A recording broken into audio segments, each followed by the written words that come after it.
Brad, thank you again for joining me. It's always a pleasure talking to you. I've said it many times before, and I think your foresight and insight into the market is like no other in the industry. I've been listening to you speak, listening to your analytics, and following for a very long time. And you're right a lot more than you're wrong. In fact, I don't really hear you say a lot of things that end up being wrong. So it's always a great opportunity to have you on.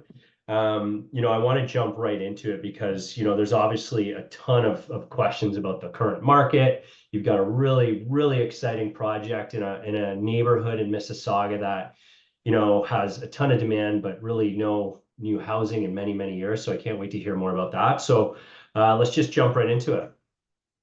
Sure. For those of you who don't know me, I'm Ryan Coyle, CEO and owner of Connect.ca Realty, One Day Money, which is our private lending division, Marco Property Management, and Canadian Real Estate Wealth Magazine. I've been a real estate broker now for just getting to 19 years, an award-winning team of realtors who many of you have worked with or hopefully will work with. We've created over $2 billion of new wealth for Canadians over the 19 years we've been doing this. And I've got a real estate portfolio valued at over $37 million with over 40 doors.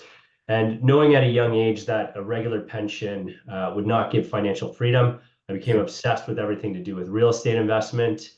It's interesting. Right before we jumped on this call, Brad, I was going through articles, and Justin Trudeau. There's a headline in the Globe and Mail, and he completely shifted from housing needs to be more affordable to this headline of housing is necessary to remain high because it has to act as a pension for Canadians.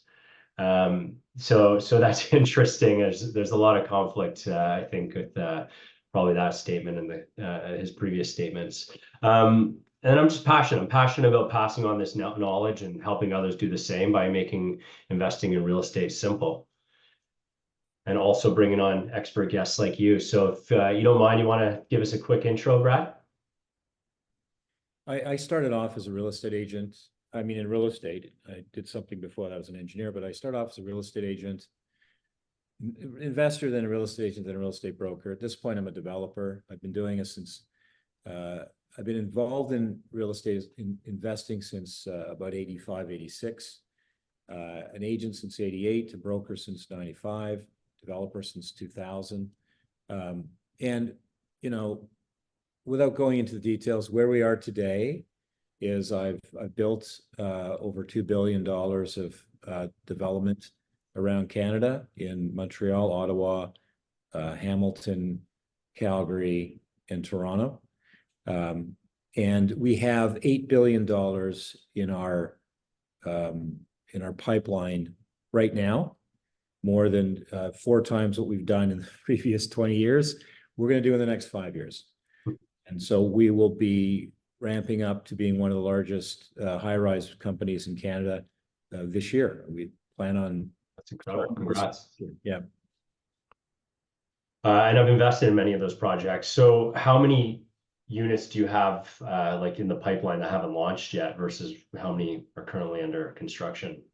So we have 1,200 under construction now, and we have about 8,000 in the pipeline. Wow, it's incredible. Yeah.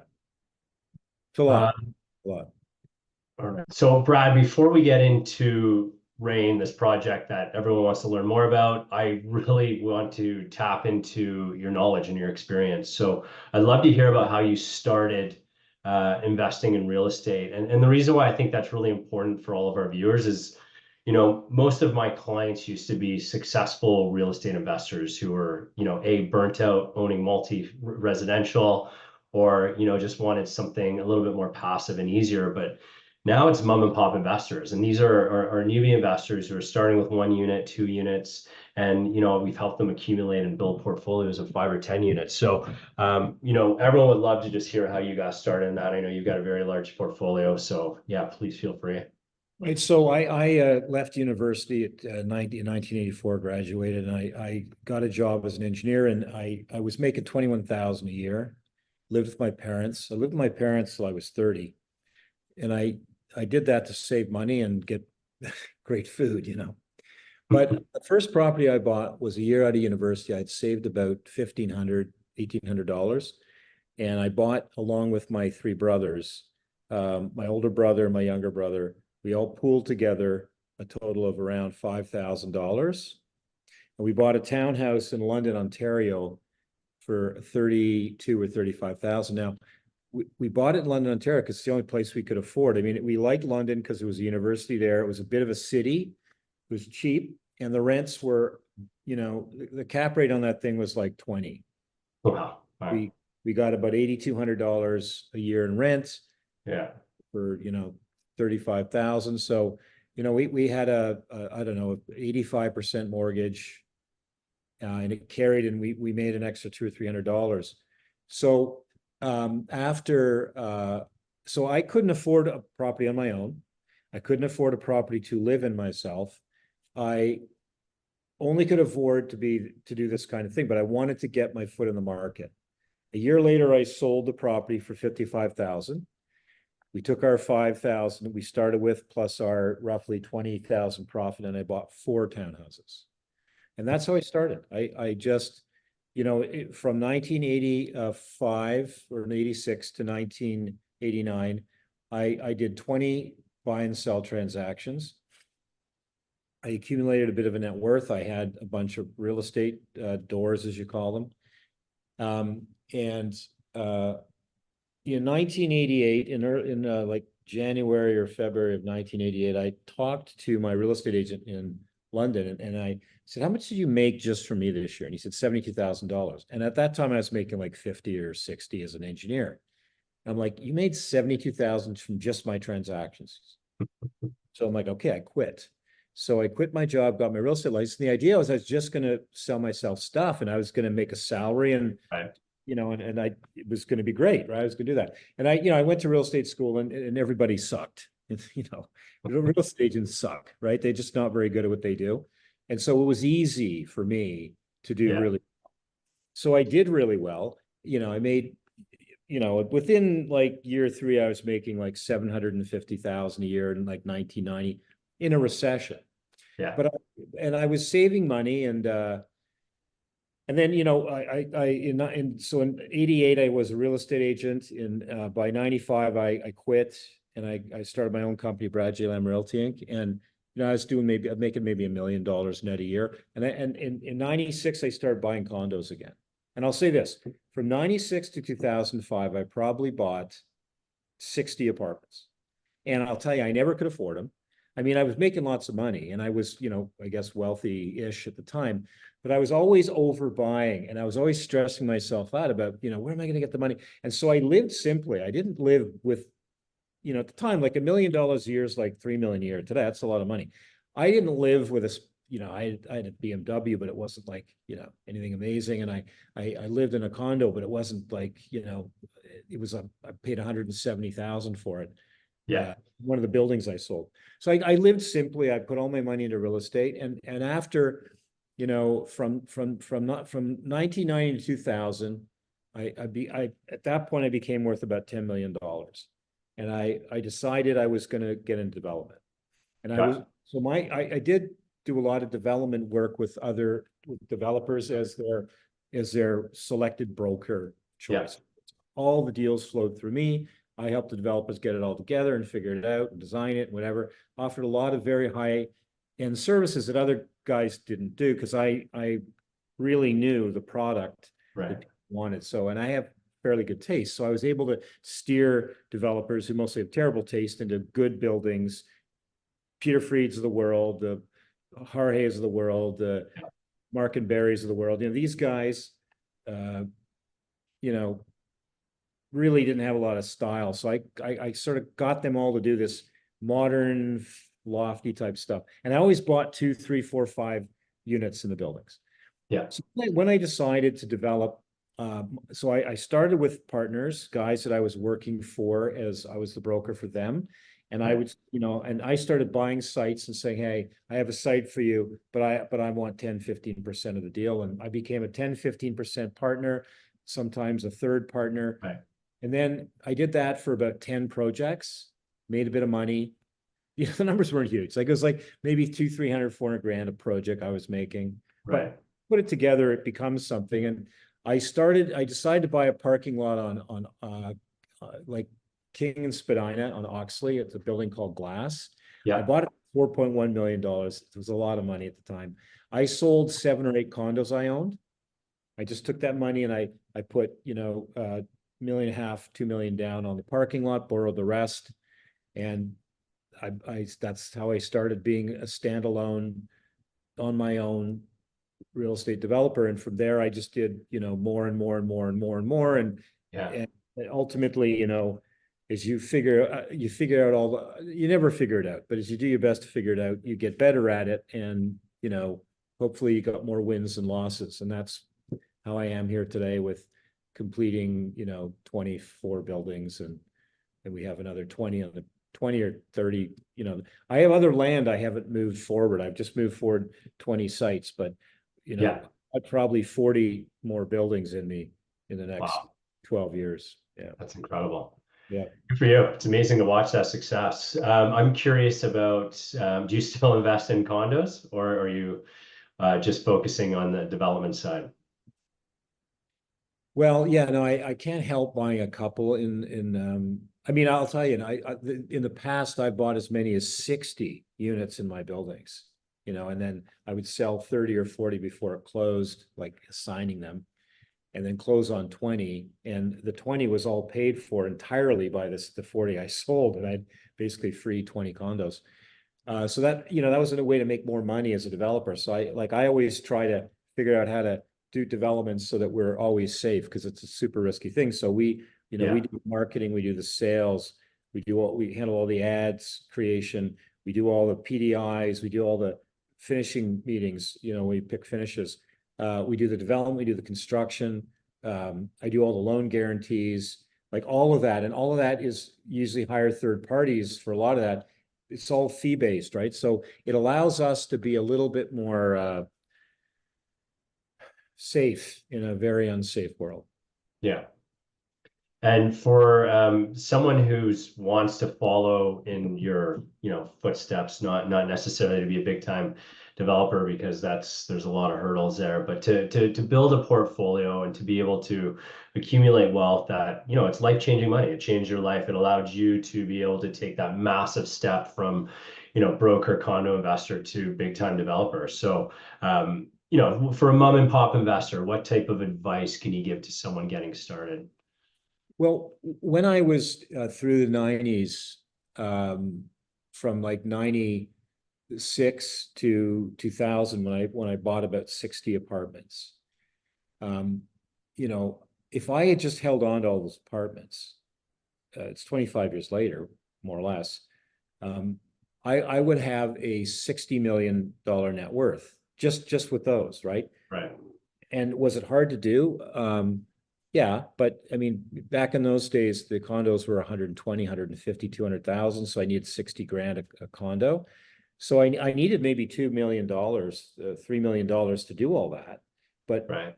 25 years later, it's $60 million because the mortgages are all paid off by the tenants, right? Yeah. You take 3 million and you make, 57 million, and you just really cash the checks, and a couple tenants are a pain in the butt, but it wasn't hard. It wasn't like super difficult to do. And I think I think the problem with most people is they just don't, they can't see the forest for the trees, right? Start with one, try a second one, and before you know it, I'll tell you, when I was just a broker, I had about 100 clients. They still call me. I've given them off to people in the office, but I mean, all people that listen to me. And they end up having anywhere, from that time to now, 6 to 80 units. I have one client that has 80 units. There's no debt on them. And he just lives off the rent. He's fantastic life. Like, he doesn't have to work, right? Yeah. And it sounds daunting and impossible, but I'm going to tell you, for the people that used to follow me very closely through the 90s and early 2000s, that did what I told them to do, bought real estate, they're all extraordinarily wealthy now. They don't have to work, and it wasn't that hard. You have to sacrifice a bit, but it's not that hard. And by the way, you don't have to end up with 60. If you start now and in 25 years you have 6 apartments, you'll be worth 6 or 7 or $8 million with zero debt, because your tenant will pay for all of your mortgage principal over 25 years. And that will afford you a life that's equivalent today of $200,000 a year, right? So if you create that kind of wealth, $8 million in 25 years, that's the same thing as being able to spend today $200,000 on your lifestyle. And for retirement in today's world, I mean, maybe it's not fantastic in Toronto, but you could move somewhere and for 200,000 a year, have a great life, right? And by the way, that's if you sell all that stuff. But if you just keep it rented, you know, you can probably avoid selling that property for a bit longer by living off the rents. And then you might end up with $9 or $9.5 million when you decide to sell everything and retire and capitalize into some kind of RIF or other instrument. Annuity. Yeah. Yeah. Yeah, that's awesome. I find, especially, there's people in the market right now. It's a tough market. It's a soft market. And, there's a mindset, I think that, I don't know if people have been misguided or what it is, but, people expect to make money overnight. And anytime I've ever invested in a condo, I'm always looking at the 25, 30-year outlook. I'm like, okay, it doesn't matter what it's worth next year. It doesn't matter what it's worth tomorrow. There's obviously nuances to that. There's costs and stuff associated to it. But in terms of the value of the asset, over a long term, it's you know where it's going because there's so much historical data that it's very compelling. It's interesting. I used to pay attention to like in probably the early 2000s, and you'd do that. I think it was the Condo Millionaire like booklet, and I'd look at your returns. I'd be like, 2,500%, 3,000% returns on investments. And, then I started working on my own pro formas and I was investing a lot. And, those are the numbers. That's what you're looking at over 25 years. So the data's there. So I'd love to chat about the market. Like, what are you seeing right now? And, if you want to go macro, micro, Canada, GTA, whatever you want, but I'd just love to get your take on what's going on in the market. There's a lot of noise. There's a lot of confusion. There's a lot of concern. Rates are, people are burnt out. So I'd just love to see where you think things are at and where things are going. Well, I think the question that people have to ask themselves is, do you want to buy Tesla at $2,000 a share or $175 a share? It's a simple answer. You want to buy at $175 a share. Do you want to buy real estate at $1,000 a foot or $1,500 a foot? $1,000 a foot. So we were selling projects in 2022 for $1,500 a square foot downtown. And you can buy right now a very nice condo in the neighborhoods that we did that for $1,100 a foot. Now, the $1,500 a foot was the anticipation of rising prices. So maybe they were worth $1,350 at the time or $1,325. There's been an 18% drop, maybe in some places a 20% drop in the value of condominiums or real estate throughout it's the US, it's Canada. No one's immune to this, right? Yeah. In Japan, there's like, I don't know, 20 million vacant houses. So do you want to buy the condominium at $1,100 a foot, or do you want to buy it at, $1,500 a foot? I think that people get lost and get afraid and get caught up in herd mentalities. Very few people are rich and wealthy and successful. Most people are completely not. Most people live hand to mouth, paycheck to paycheck. And anyone who is in that world can get out of that world if they want to. So right now, it's the single best time over the last 20 years to buy real estate in Toronto. 100%. Tomorrow will be good, but in 3 weeks, it'll be a different environment. And the reason for that is that there's very little bid.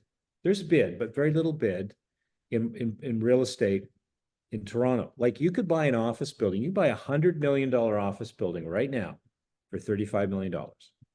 That's insane. Now, why isn't it worth $100 million? Because interest rates are high and guys are losing their buildings because interest is the single biggest cost of owning real estate. And when you have high interest rates, you have to figure out how to survive. And so guys sell their stuff to survive, live another day, right?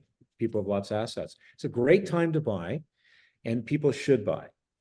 What's going to happen, and this is absolutely, I've lived through this 30 some years of real estate. I promise you, When interest rates start to fall, they're going to start to fall probably June 5th.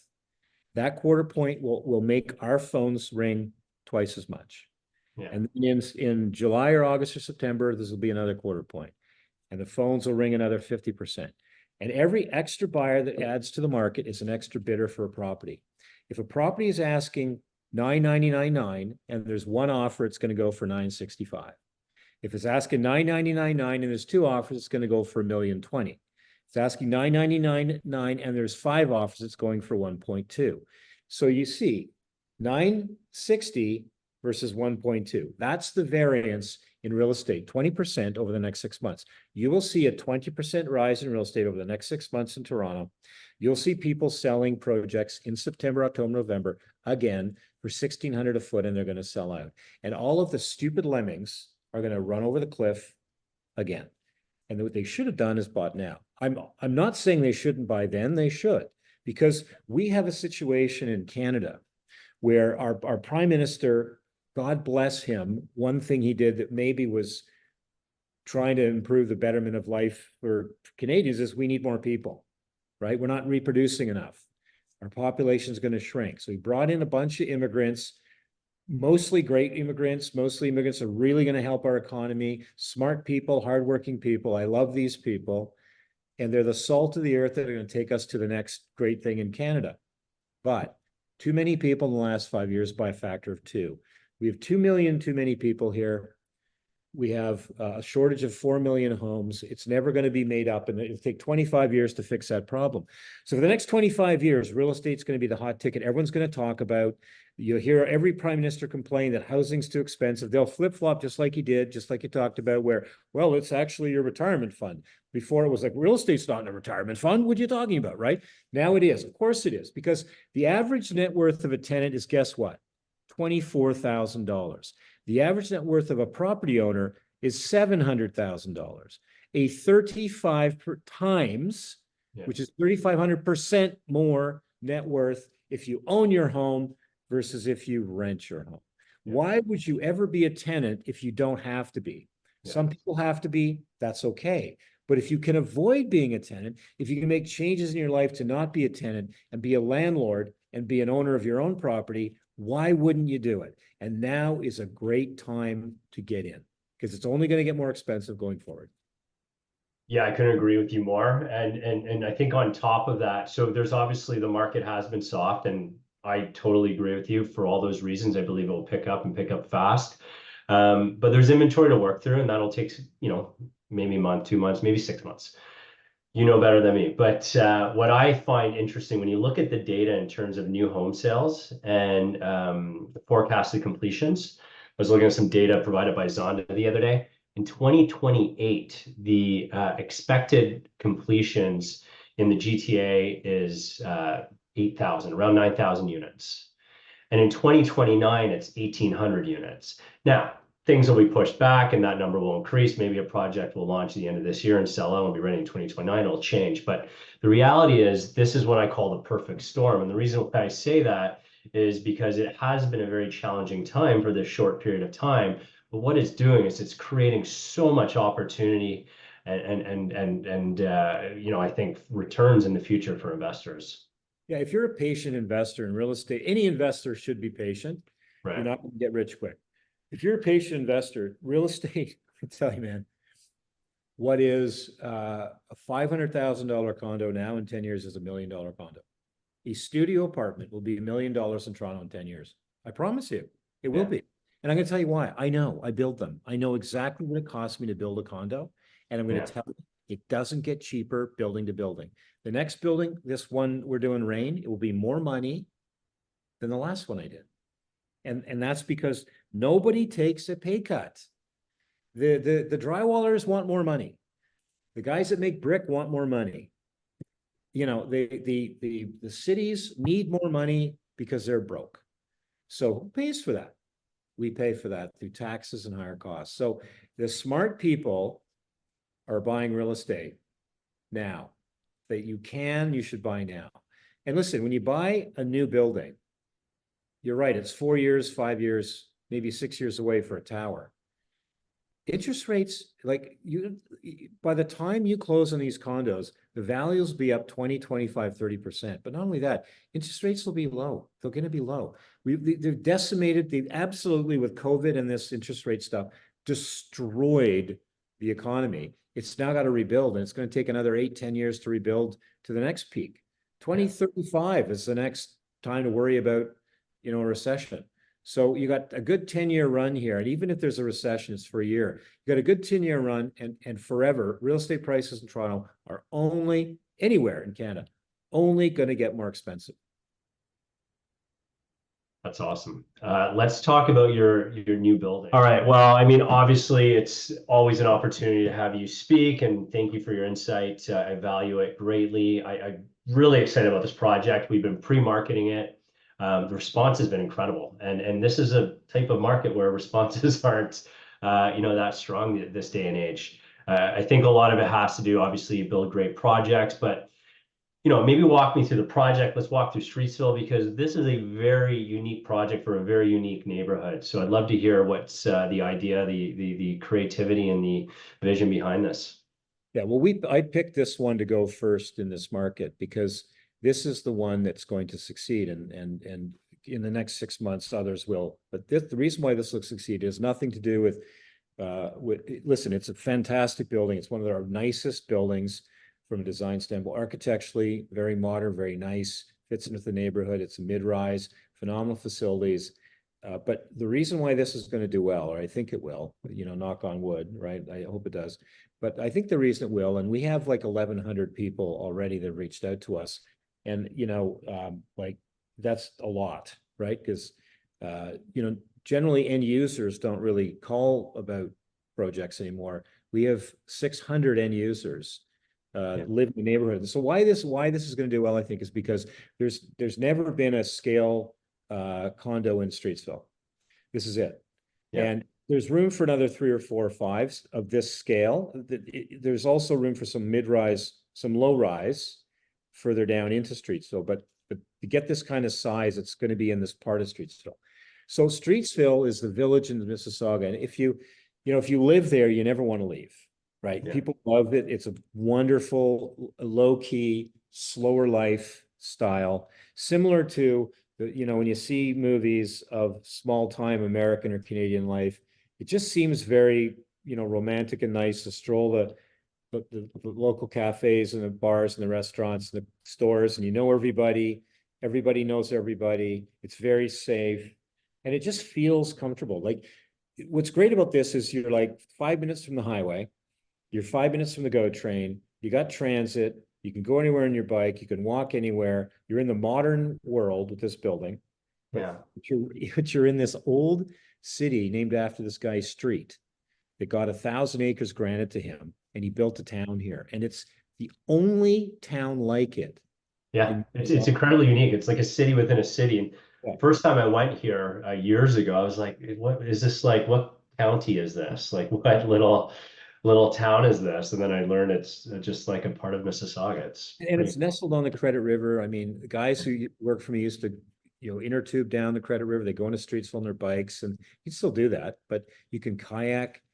There's so many parks and recreational opportunities. So I think what's really unique and why this building will do well right now is that we're going to have a very high number of people wanting to live in the building, not just investors. Yeah. And I expect that. We expect a lot of people in Streetsville to buy here. We're participating in the Bread and Honey Festival this weekend, and huge interest. People want to write deals right now. There's probably 150 people who want to buy units right now. They're bucking us. We're holding off on that. But investors, why is it great for investors? Well, you want to invest in a place people want to live. If you want to live in if you have $2,000 a month to spend on an apartment for rent, you ain't living in Streetsville unless you live here, because we have some smaller apartments for younger people here. It's a mixed community of some studios, some ones, mostly studios 1 and dens 2s, right? And they're phenomenal, clean, beautiful layouts. And I think that what's great is investors can make this work. Like, you're going to be able to buy these and rent them and make money. And that's hard to do in Toronto or in the environs. So that's great for investors. We Yeah. expect you to do that. I think you're going to find a lot of investors want to be here. Now, facility wise, I've never really pulled out all the guns, right? So we have phenomenal pool. We have a phenomenal sky lounge connected to the pool. We have like a great Pilates room, a yoga room. The fitness room has a track in it. It's fantastic. The lobby looks stunning. It's two-story lobby. You know, I took a picture of an Edition hotel I liked. I said, that's what I want. Yeah. The interior of this building is going to look like an Edition hotel, a naturey, California breezy. That's what this is going to feel Really like. nice. Hallways are, we're going to show you the hallways. They'll come out, but the beautiful hallways, like the best we've ever done. This is a five-star high-end building with mid-end pricing. And because it's 350,000 square feet, it can carry the cost of all these great amenities. Yeah. For everybody if they want to buy it. Yeah, you said a really key thing, and there's few projects where you get interest from local residents. It's mainly investors. I mean, 95% of buyers are typically investors. And when I saw this, the renderings and started learning about it, I'm like, I told my team, I'm like, majority of buyers are going to be end users, people that are familiar with the neighborhood. And as an investor, me as an investor investing in here, that is a very, very good sign because you're getting demand from people that are already in the neighborhood. And that's always very telling. So we're excited for this project. It's going to be launching any day now.